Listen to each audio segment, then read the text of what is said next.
2026 October నుంచి తర్వాత 2027 మార్చి 1 తేదీ నుంచి 2 దశల్లో జనగణన స్టార్ట్ అవుతుంది.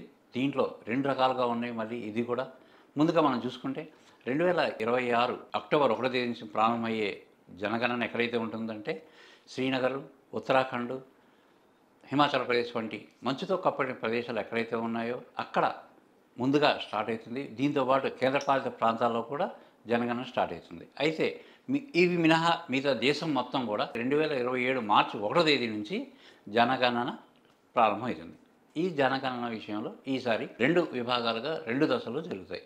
మొదటిది ఒక వ్యక్తి యొక్క ఆర్థిక స్థితిగతులు దాని మీద ఫోకస్ చేస్తారు. అంటే అతను ఏ ఇంట్లో ఉంటున్నాడు, ఆ ఇల్లు ఏ విధంగా ఉంది, అంటే అపార్ట్మెంటా, సొంత ఇల్లా, లేదంటే గుడిసెలో ఉంటున్నాడా అన్న వివరాలు.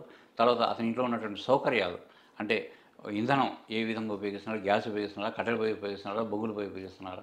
తర్వాత వాహనాలు, ఇంట్లో బైక్ ఉందా, కారు ఉందా, స్కూటర్ ఉందా, అలాంటివి ఏవైతే వాహనాలు ఉన్నాయో అవి వాటిని చూస్తారు. తర్వాత ఇంట్లో ఉన్నటువంటి పరికరాలు, ఇంట్లో రిఫ్రిజిరేటర్ ఉందా, టీవీ ఉందా, లేదా ఇంటర్నెట్ సౌకర్యం ఉందా, అలాంటి విషయాల మీద దృష్టి కేంద్రీకరిస్తారు. తర్వాత ఇంట్లో వాడుతున్నటువంటి ఫోన్లు, ఆ ఫోను దేనికి సంబంధించింది, అంటే స్మార్ట్ ఫోనా లేదంటే మామూలు పాతకాలం నాటి ఫోన్లు ఉన్నాయా అన్న దాని మీద, అసలు ఫోన్ కనెక్షన్ ఉందా లేదా, అలాంటి విషయాల మీద ఈ ఈ మొదటిసారి దీంట్లో వివరాలు సేకరిస్తారు. ఇది 30 పాయింట్లుగా ఉంది. 30 పాయింట్లలో అనేక అంశాలు దీంట్లో ఉంటాయి.